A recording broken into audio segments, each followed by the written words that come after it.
사랑과 은혜가 풍성하신 주 여호와 하나님, 오늘도 주님의 백성으로 주님의 자녀로 살아갈 수 있게 해주심을 감사드립니다. 우리의 믿음의 연수가 더해가면서 예수 그리스도께서 머리로 계시는 더 거룩하고 온전한 성전으로 자라가며 성숙되게 하시고, 우리들의 삶을 통해서 누군가를 아프게 하고 고통스럽게 하기보다는 오히려 주님의 위로와 평강과 사랑과 주님의 따뜻함을 함께 나누는 아름다운 믿음의 백성으로 성숙돼 가도록 우리의 삶을 붙들어 주시옵소서. 오늘도 하루의 첫 시간을 주님과 함께 동행합니다. 오늘 하루의 모든 삶도, 아니 우리가 살아가는 모든 평생 동안 늘 주님께서 우리에게 참된 길과 진리와 생명이 되어주시고, 저희들 또한 오직 주님께만 순종하며 주님과 온전히 동행하는 참된 믿음의 백성으로 살아가도록 늘 함께하여 주옵소서. 감사드리며 예수님의 이름으로 기도드립니다. 아멘. 찬송 374장입니다. 374장.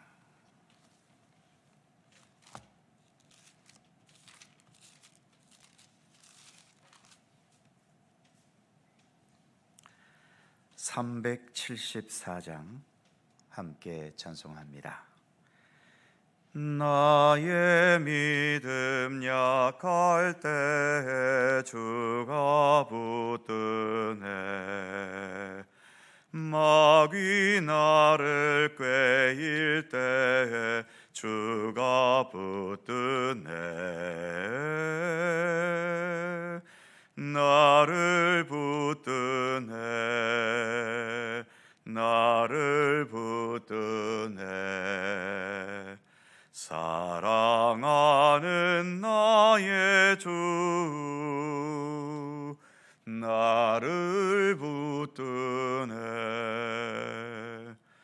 우리 구주 아니면 서지 못하네,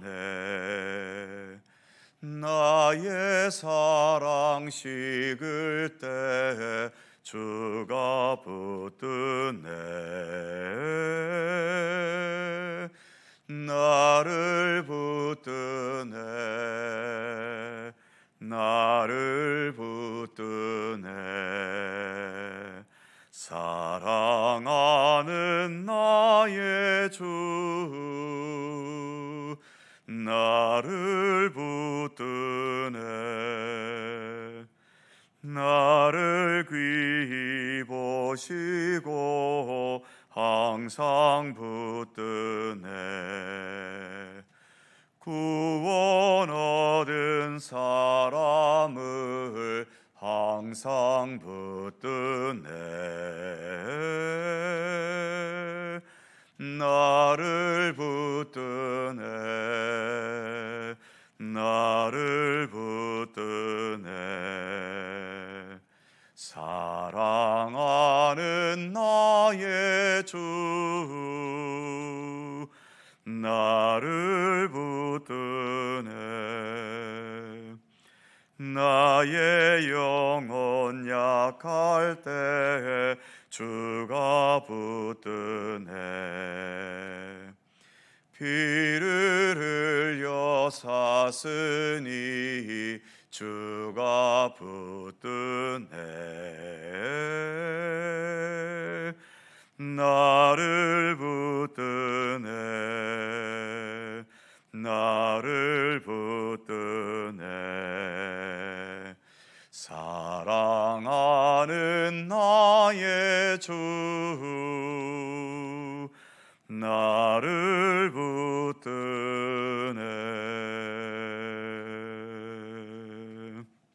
아멘.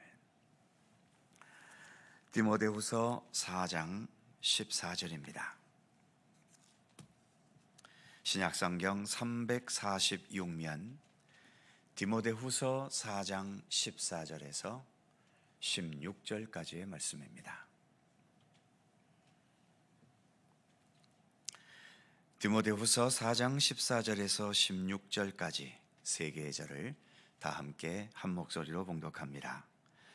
구리 세공업자 알렉산더가 내게 해를 많이 입혔음에 주께서 그 행한 대로 그에게 갚으시리니 너도 그를 주의하라.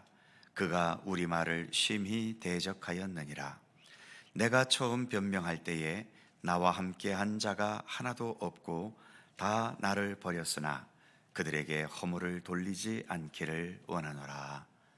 아멘. 우리가 날마다 기도하는 주기도문에 우리가 우리에게 잘못한 사람을 용서하여 준 것 같이 우리의 죄를 용서하여 주시고 이렇게 기도하고 있죠. 이 용서라는 말도 기독교 신앙에서는 꽤나 중요한 위치를 차지합니다. 주기도문 글자 그대로라면 우리가 우리에게 잘못한 사람이 도저히 용서가 되지 않는다면 하나님께서도 우리의 죄를 용서하지 않으실 것이라는 논리가 되는 거죠. 주기도문의 정신은 내 눈에 흙이 들어가기 전까지 절대로 용서 못한다면서 이를 갈기보다는 하나님께서 나의 죄를 무한 용서하신 것을 좀 더 생각하고 집중하면서 우리의 용서의 범위를 단호하게 한정짓지 말고 조금이라도 넓혀 가라는 것입니다. 어쨌든 작고 사소한 것이야 얼마든지 용서가 쉽게 되겠지만 정말 용서가 되지 않을 만큼 마음에 큰 상처를 준 사람을 용서하는 것은 참 어렵고 힘든 것이 사실입니다. 오늘 본문 14절에서 바울은 이렇게 말하고 있죠. 구리 세공업자 알렉산더가 내게 해를 입혔음에 주께서 그 행한 대로 그에게 갚으시리니 15절 너도 그를 주의하라. 그가 우리 말을 심히 대적하였느니라. 바울이 알렉산더라는 사람에 의해 많은 어려움과 고통을 겪었나 봅니다. 바울도 만만치 않은 사람인데 이런 바울이 마음에 상처를 입고 삶의 말년에까지 마음에 담아두고 있다는 것은 이 알렉산더라는 사람이 바울에게 얼마나 심한 가시노릇을 하고 있었는지를 짐작해 하지요. 차라리 본래가 악하고 못돼 먹은 놈이어서 그런다면 믿음의 길을 가는 것에는 박해가 필수적으로 따라오니까 악한 자에게 박해를 당한다는 마음으로 참고 지나갈 수 있을 텐데 악한 놈이 아니라 자기 신념과 판단과 소신이 너무 강해서 같은 믿음의 길을 걷고 신앙의 길을 가도 서로가 타협점이 없이 부딪히고 논쟁하고 또 그러는 과정 중에 자존심 싸움과 기싸움과 누가 더 옳은 것인지를 경쟁하듯 밀어붙이면 그로 인해 받게 되는 스트레스와 상처는 오히려 악한 자들에게 당하는 것보다 더 클 때도 있습니다. 바울이 말하는 구리 세공업자 알렉산더는 우리가 지난번에 읽었던 디모데전서 1장 19절과 20절에서 언급되는 알렉산더라는 인물과 동일 인물로 여겨집니다. 디모데전서 1장 19절에 이런 말이 있죠. 믿음과 착한 양심을 가지라. 어떤 이들은 이 양심을 버렸고 믿음에 관하여는 파선하였느니라. 그 가운데 후메네오와 알렉산더가 있으니 내가 사탄에게 내준 것은 이처럼 같은 교회 안에서 신앙생활을 하는데도 믿음과 착한 양심을 버린 사람이다. 믿음에 파선했다라고 표현할 만큼 그리고 심지어 내가 그들을 사탄에게 내주었다라고 말할 만큼 바울에게 사상꺾은 딴지를 걸고 반대하고 비방하고 방해하면서 바울에게 아픔과 상처를 주었던 것 같습니다. 오늘 바울이 말하는 분위기를 보면 여전히 마음속에서 용서가 되지 않고 완전히 털어내지 못하는 모습을 보여주고 있죠. 그래서 디모데에게도 너 그 사람 조심해라 이렇게까지 충고할 정도로 말입니다.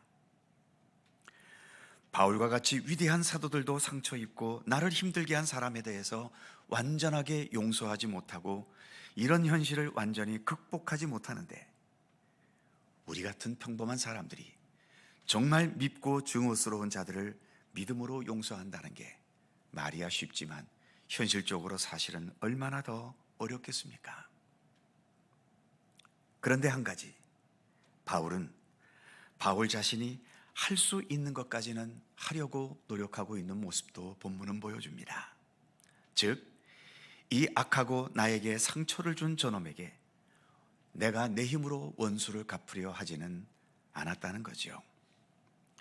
14절 마지막에 보면 주께서 그 행한 대로 그에게 갚으시리니. 바울 자신의 운명도 하나님께 맡겼지만 바울에게 괴롭혔던 원수 같은 놈들에 대한 심판도 역시 하나님께 맡기고 있지요. 우리도 가능하면 주기도문의 말씀과 같이 모든 것을 용서해야 하겠지만 도저히 용서가 되지 않더라도 하나님께 이 상황을 맡기면서 하나님께서 하나님의 정의대로 역사해 주실 것을 신뢰하며 또 의지해야 할 것입니다. 내가 살아서 저놈의 결국을 보겠다고 하는 그런 이를 악무는 마음은 가능한 한 버리기를 힘쓰시고 하나님께서 행하실 정의와 공평의 역사를 신뢰하면서 하나님께 그 모든 것을 맡겨가는 것이 우리가 믿음의 사람으로서의 태도여야 함을 오늘의 본문은 말해주고 있습니다. 16절에서는 이런 말도 합니다. 내가 처음 변명할 때에 나와 함께 한 자가 하나도 없고 다 나를 버렸으나 그들에게 허물을 돌리지 않기를 원하노라. 처음 변명할 때라고 하는 것은 아마도 처음 감옥에 갇혔을 때의 상황일 겁니다. 선교 과정에서 첫 번째 투옥 상황인지 아니면 로마에 가서 첫 번째 투옥 상황인지는 잘 모르겠지만 바울이 아무리 강심장을 가졌다 하더라도 감옥에 갇혔는데 아무도 자기 편에 서서 변호해 줄 사람 하나도 없었다면 그 황당함과 더불어서 두려움도 있었겠고 염려도 있었을 겁니다. 감옥 밖에서는 그렇게 돕고 협력했던 많은 사람들이 감옥에 갇히니까 다 떠나버릴 때에 그 바울이 느꼈을 섭섭함과 배신감, 그리고 감옥이라는 이 불안한 현실에서 받았던 상처가 사실 얼마나 컸겠습니까? 지금 이렇게 삶의 말년에 이르기까지 그때의 상처와 섭섭함을 버리지 못하고 오늘 본문에서 또 이렇게 회상하고 있는 거죠. 그러나 이 역시 바울은 16절 마지막에서처럼 그들에게 허물을 돌리지 않기를 원하노라. 용서했다는 것이죠. 아니, 솔직히 표현하면 용서하려고 지금도 노력하고 있다는 말이 더 맞을지도 모르겠습니다. 반복되는 말씀이지만 바울도 인간입니다. 예수님이시라면 모든 게 완벽하게 가능하시겠지만 바울은 인간이기 때문에 여전히 버리지 못하고 여전히 소화시키지 못한 일들이 삶의 말년까지 그의 기억 속에 이렇게 남아있는 거죠. 그래서 인생은 미완성일 수밖에 없나 봅니다. 그래서 이렇게 미완성으로 끝나는 내 인생을 거두어 주셔서 완전한 생명으로 구원하시는 하나님의 손길은 언제나 절실히 필요한 거죠. 사도 바울같이 위대한 분들에게도 불완전한 생명을 완전케 하시는 하나님의 구원의 손길이 절실하고 우리 같은 평범한 사람들에게는 더할 나위 없이 하나님의 구원의 손길이 절실합니다. 감사하게도 하나님은 언제나 우리에게 구원의 하나님 아니십니까? 기도하겠습니다.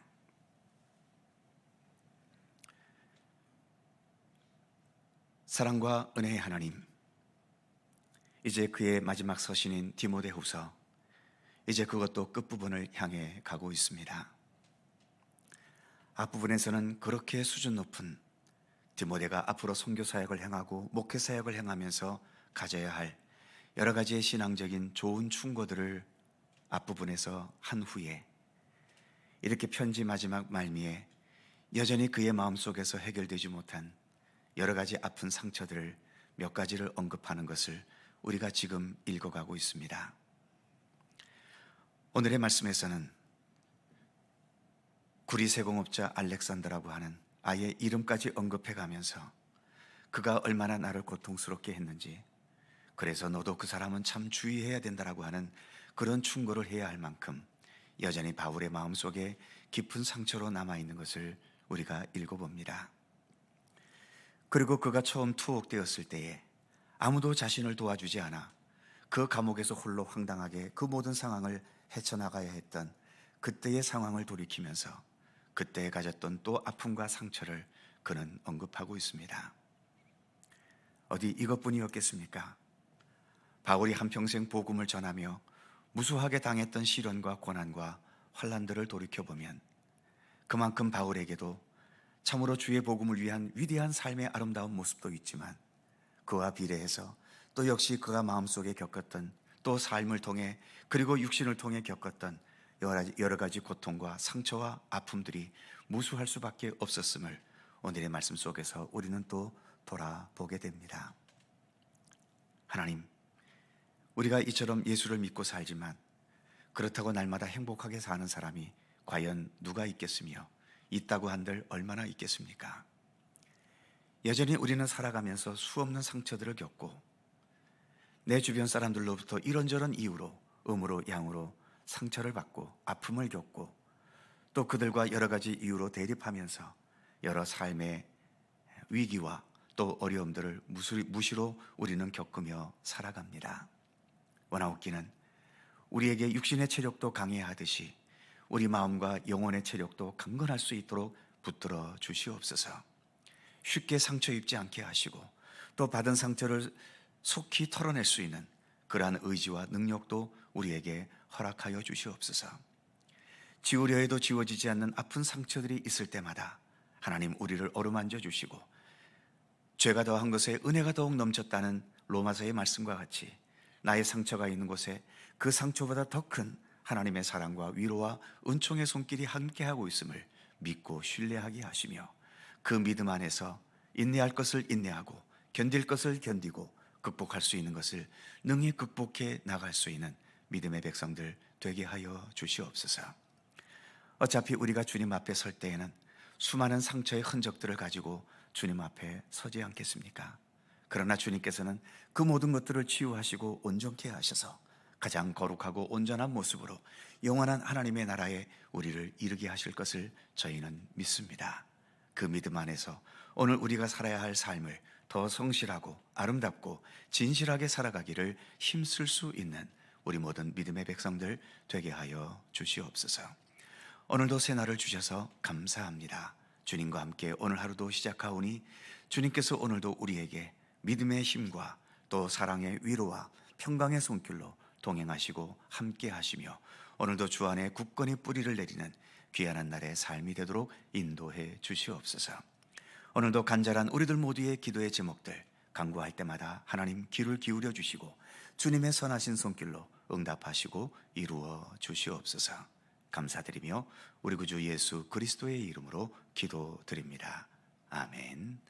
하늘에 계신 우리 아버지, 아버지의 이름을 거룩하게 하시며 아버지의 나라가 오게 하시며 아버지의 뜻이 하늘에서와 같이 땅에서도 이루어지게 하소서.